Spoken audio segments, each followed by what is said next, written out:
That 45-year-old woman has burns all over her body. She is in critical condition. Neighbors tell me it sounded like a bomb went off. They say their home shook. They heard a loud boom. As you can see, crews are still working to clear the debris to be absolutely certain there was no one else left inside that home. A bomb.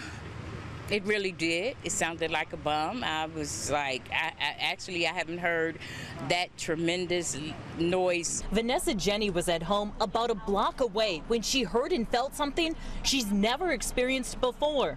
We were sitting on the couch and we just heard this big boom.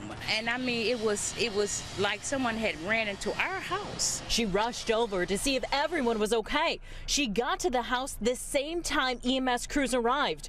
She saw a woman badly burned, being cared for by paramedics. I'm praying for her and her family. We need the residents of the city of Cleveland as well as the county to pray for the lady that's 45 years old. We need to pray for her. She's 80% burned. That's a rough one.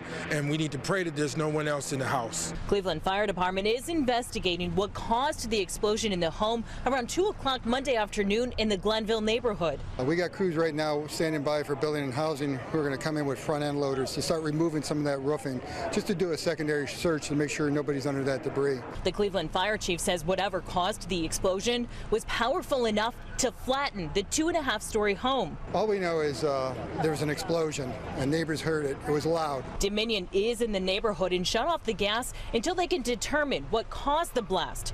Neighbors tell me they are still shaking. They're so afraid. What was frightening to me is I actually thought something had exploded up under the ground because it had shook the house so.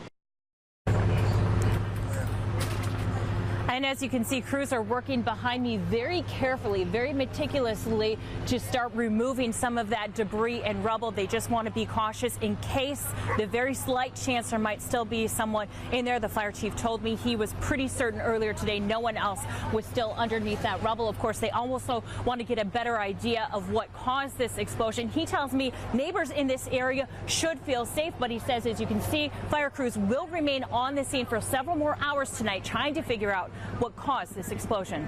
Reporting live, Lacey Chris, Cleveland 19 News.